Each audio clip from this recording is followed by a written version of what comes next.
कई गांव के दौरे कर रहे हैं, क्या पूरा कार्यक्रम है?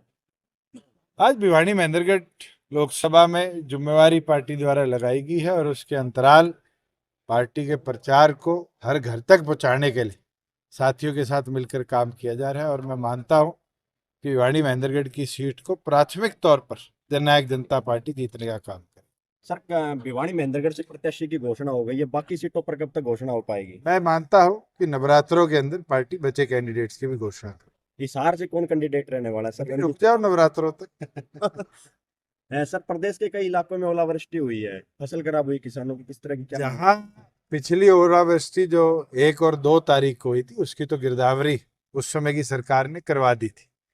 अब नई सरकार ने अब तक कोई भी गिरदावरी के निर्णय घोषित नहीं करे। जो कल और परसों में बूंदाबांदी और ओलावृष्टि से फसल खराब हुई, मेरी तो यही मांग है कि नई सरकार तुरंत इसके लिए भी स्पेशल गिरदावरी के आदेश जारी।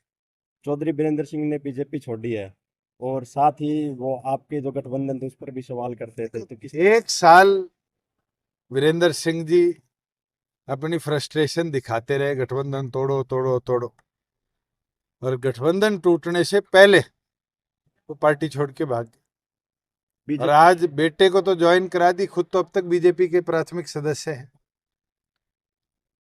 आज उनके घर में कंफ्यूजन है।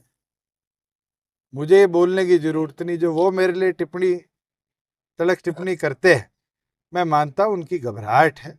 और उस घबराहट के अंदर आज उनके पास और कुछ तो बोलने को है नहीं, केवल मात्र इस तरह का दुष्प्रचार कर जननायक जनता पार्टी की छवि खराब करने का काम। मैंने भिवानी लोकसभा से आपका मुकाबले में कौन उम्मीदवार? देखो, आज के दिन कांग्रेस का उम्मीदवार नहीं है।